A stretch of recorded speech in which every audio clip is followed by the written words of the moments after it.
Hi guys, welcome back to the video, and in this video I am going to show you how to download ChatGPT on iPhone.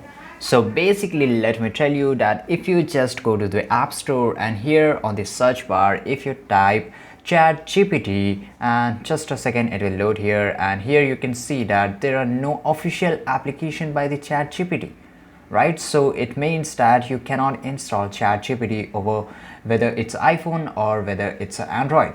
So if you want to install, if you want to use ChatGPT, you have to just go to the Safari, and here you have to search ChatGPT, and after that you have to click on the first link, which is the OpenAI, and you have to follow the same steps which you open over the your laptop or your PC.